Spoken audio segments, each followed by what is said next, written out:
All right, it's time to air out. This isn't the first time I talked about it. It's time to air out my dark secret. I've been reading Savage Dragon for like 2 years, hoping to see something really terrible. Like people are always going, "Oh, there's this terrible thing in Savage Dragon. Oh, there's this terrible thing in Savage Dragon." And you know what? Savage Dragon is a very different book than it was in the '90s. For starters, the book's about his son, and the actual Savage Dragon became like a space emperor and died or something like that. And I don't know. That was like 30 years ago. Nobody remembers that anymore. And every now and then you see something from this book end up on Twitter or whatever, and it's just like, oh yeah, that's kind of cringe. And then you read like what's actually in context, and it's not cringe.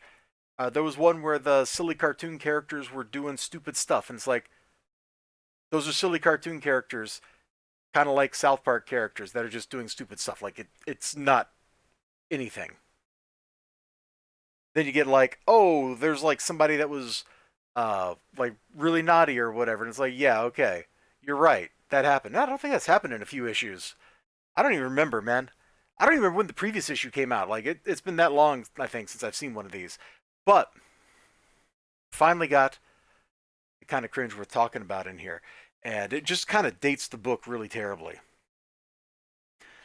And I totally forgot this happened in the last issue, or I probably would have just talked about it there. So we come in here, Savage and his wife, and he's just all like, I can't believe it. I killed him. I'm responsible for all these deaths. It's all my fault. And yeah, maybe it is your fault or whatever. I don't know. But yeah, right over here. And I'm gonna go ahead and say this, like the art's pretty okay.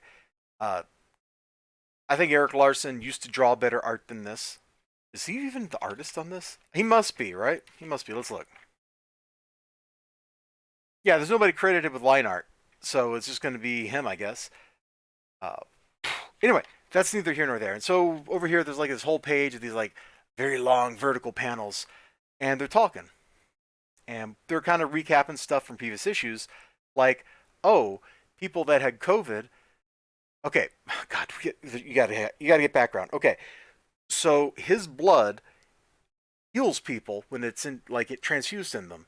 The only problem is their bodies don't react well to it, and so people end up kind of dying. And by kind of dying, I mean they actually explode, which is really silly. But hey, that's just the consequences of what happens. So he was like, hey, what if we could cure people with my blood of like various diseases, and we'll use to keep the explosions from happening. There's this other drug called Freak Out, which takes powers away permanently. I think it's just temporarily. So all right, well, what if we combine Freak Out with that? And that's how they've like brought several people back to life over the course of I don't know the last couple of years.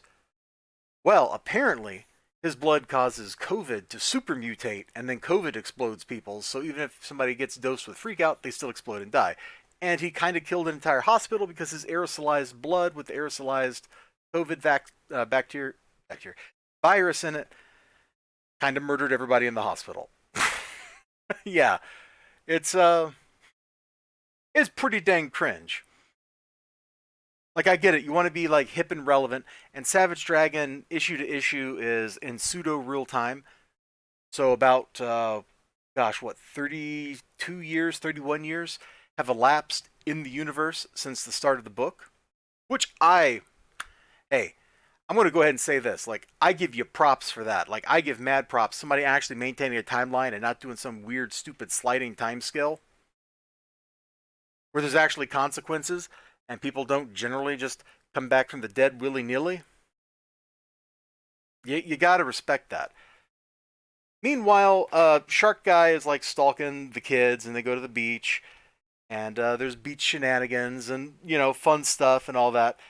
Right up until the moment where the giant shark pops out of the water and starts killing children. Because that's what you do when you're a giant shark monster. They have a battle, fighting ensues.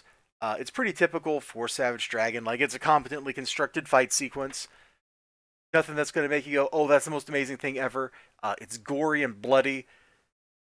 Like, in this book, when superpowered people go to town, it's kind of like reading The Authority or something where, it's just like, you know what? What if I just blew a hole in your head? Like, is that kind of stuff going on? That's what happens. that kind of shenanigans.